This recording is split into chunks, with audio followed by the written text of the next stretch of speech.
Hello student, बेटा आज हम नव भारती हिंदी पाठमाला लेसन नंबर 14 मेरा बचपन महात्मा गांधी की आत्मकथा रीड करेंगे। ओके। मेरा बचपन महात्मा गांधी की आत्मकथा। पोरबंदर से पिताजी राजस्थानी कोर्ट के सदस्य होकर राजकोट गए। तब मेरी उम्र कोई 7 बरस की रही होगी। उस मदरसे के दिन मुझे अच्छी तरह याद हैं। मास्टरों के नाम धाम भी पोरबंदर की भांति ही वहां की पढ़ाई के बारे में भी कुछ विशेष जानने योग्य नहीं है। मेरी गिनती शायद साधारण श्रेणी के विद्यार्थियों में रही होगी। गांव की पाठशाला से कस्बे की पाठशाला में और वहां से हाई स्कूल तक पहुंचने में मेरा 12वां वर्ष बीत गया। तब तक मैंने कभी शिक्षकों को धोखा दिया हो ऐसा याद नहीं आता। न तब तक कोई दोस्त बनाने का स्मरण है। मैं बहुत ही झेपू लड़का था। पाठशाला में मुझे बस काम से काम रहता था। घंटा बजते ही पहुंच जाना और पाठशाला बंद होते ही घर भागना। भागना शब्द मैं जानबूझकर इस्तेमाल कर रहा हूं। कारण यह है कि मुझे किसी से बातें करना नहीं रुचता था। कोई मेरा मजाक ना उड़ाए ये डर भी बना रहता था।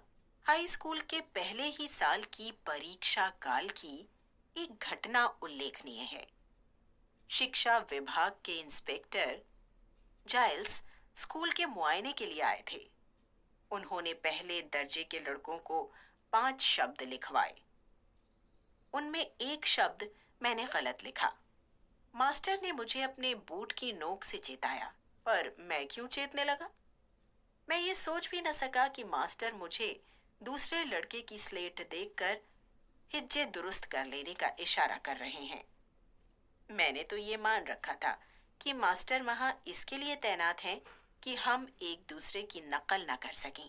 सब लड़कों के 5 शब्द सही निकले। अकेला मैं बेवकूफ बना। मेरी मूर्खता मास्टर ने मुझे बाद में बतलाई, पर मेरे मन पर उसका कोई असर न हुआ। मुझे दूसरे लड़कों की नकल करना कभी ना आया। बेटा मैं इसका सारांश बता रही हूँ आपको। पाठ में हमारे राष्ट्रपिता महात्मा गांधी के बचपन में घटित कुछ घटनाओं का वर्णन है।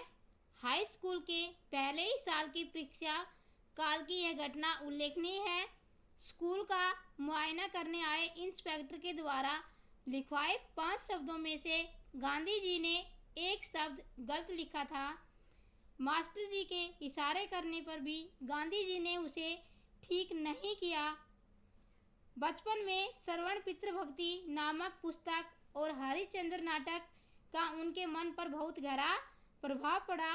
उन्होंने इन दोनों की सीख को आजीवन याद रखा और अपने जीवन को भी सदा होने के अनुरूप ढालने का प्रयास किया। संदेश जीवन में सच्चाई, प्रेम, बड़ों के लिए श्रद्धा और कर्तव्य भावना का महत्व समझना। इतने पर भी मास्टर के प्रति मेरा आदर कभी घटा नहीं। बड़ों के दोष न देखने का गुण मुझ में स्वाभिमानिक था। इन मास्टर के अन्य दोष भी मुझे बाद में मालूम हुए। फिर भी उनके प्रति मेरा आदर ज्यों का त्यों बना रहा। मैंने समझ रखा था कि बड़ों की आज्ञा का पालन करना चाहिए। जो वे कहें वह करना चाहिए। जो वे करें उसका काजी मुझे नहीं बनना चाहिए। इसी समय के 2 और प्रसंग सदा मुझे याद रहे हैं। मुझे साधारणतः स्कूली किताबों के सिवा और कुछ पढ़ने का शौक नहीं था। सबक पूरा करना चाहिए क्योंकि डांट सही नहीं जाती थी। मास्टर को धोखा देना नहीं था, इसलिए पाठ पढ़ता था, पर मन अलसाता था। इससे सबक अक्सर कच्चा रह जाता। उस दशा में और कोई चीज पढ़ने की कहाँ सूझती, पर पिताजी की खरीदी हुई एक किताब पर मेरी नजर पड़ी। वो थी श्रवण पितृभक्ति नाटक। उसे पढ़ने की इच्छा हुई और मैं उसे बड़े चाव से पढ़ गया। उन दिनों काठ के बक्से में शीशे से चित्र दिखाने वाले भी दरवाजे दरवाजे फिरा करते थे। उनसे मैंने श्रवण के अपने माता पिता को कांवर में बिठाकर यात्रा के लिए ले जाने का चित्र भी देखा। दोनों चीजों का मुझ पर गहरा असर पड़ा। मुझे भी श्रवण के समान होना चाहिए, ये भाव मन में उठने लगा। श्रवण की मृत्यु पर उसके माता पिता का विलाप आज भी याद है। इस ललित छंद को मैंने बजाना भी सीख लिया। मुझे बाजा सीखने का शौक था और पिताजी ने एक बाजा दिला भी दिया था। इस बीच कोई नाटक कंपनी आई। मुझे उसका नाटक देखने की इजाजत मिली। उसमें हरीश चंद्र की कथा थी। ये नाटक देखने से मेरी तृप्ति ही न होती थी। उसे बार बार देखने को जी चाहता, पर बार बार कौन जाने देता। किंतु मन में इस नाटक को सैकड़ों बार दोहराया गया। हरीश चंद्र के सपने आया करते। हरीश चंद्र जैसे सत्यवादी सब क्यों नहीं हो जाते, ये धुन रहती। हरीश चंद्र पर जैसी विपत्तियां पड़ी थीं, वैसी विपत्तियों को भोगना और सत्य का पालन करना ही वास्तविक सत्य है। मैंने तो मान लिया था कि नाटक में लिखी विपदाएं हरीश चंद्र पर अवश्य पड़ी होंगी। हरीश चंद्र का दुख देखकर, उसे याद कर मैं खूब रोया हूँ। आज मैं समझ गया हूँ कि हरीश चंद्र कोई ऐतिहासिक व्यक्ति नहीं थे। फिर भी मेरे मन में हरीश चंद्र, श्रवण आज भी जीवित हैं। मेरा ख्याल है कि आज इन नाटकों को पढ़ूं तो आज भी मेरी आंखों में आंसू आ जाएंगे। संदेश है, जीवन में सच्चाई, प्रेम, बड़ों के लिए श्रद्धा और कर्तव्य भावना का महत्व समझो। बेटा अब हम करेंगे दिए गए प्रश्नों के उत्तर कुछ शब्दों में लिखिए। क्या है? पोरबंदर से आकर गांधी जी कहाँ रहने लगे थे? राजकोट। क्या है? पाठशाला के मुआयने के लिए कौन आए थे? इंस्पेक्टर जाइलस। गया है? गांधी जी ने कितने शब्द गलत लिखे थे? अब बेटा हमारे दीर्घ प्रश्नोत्तर। प्रश्न नंबर 1, बचपन में देखे नाटकों का गांधी जी पर क्या प्रभाव पड़ा? इसका उत्तर है, बचपन में देखे नाटकों का गांधी जी पर गहरा प्रभाव पड़ा।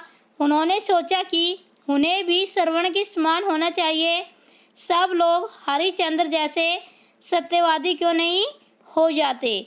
प्रश्न नंबर 2, सत्यवादी हरिश्चंद्र नाटक देखने के बाद गांधी जी क्या सोचा करते थे? इसका उत्तर है, सत्यवादी हरिश्चंद्र नाटक देखने के बाद गांधी जी ने सोचा कि सब हरिश्चंद्र की तरह सत्यवादी क्यों नहीं बन जाते तथा सत्य का पालन करना ही वास्तविक सत्य है। प्रश्न नंबर 3, इस पाठ में गांधी जी ने कौन कौन से प्रसंगों की चर्चा की है? इसका उत्तर है, इस पाठ में गांधी जी ने परीक्षा भवन की, श्रवण पितृभक्ति तथा हरिश्चंद्र नाटक की चर्चा की है।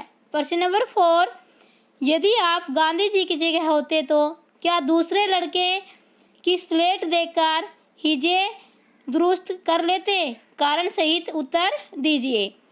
इसका उत्तर है, नहीं, हम दूसरे लड़के की स्लेट देखकर हिजे दुरुस्त नहीं करते, क्योंकि नकल करना बुरी बात है। ये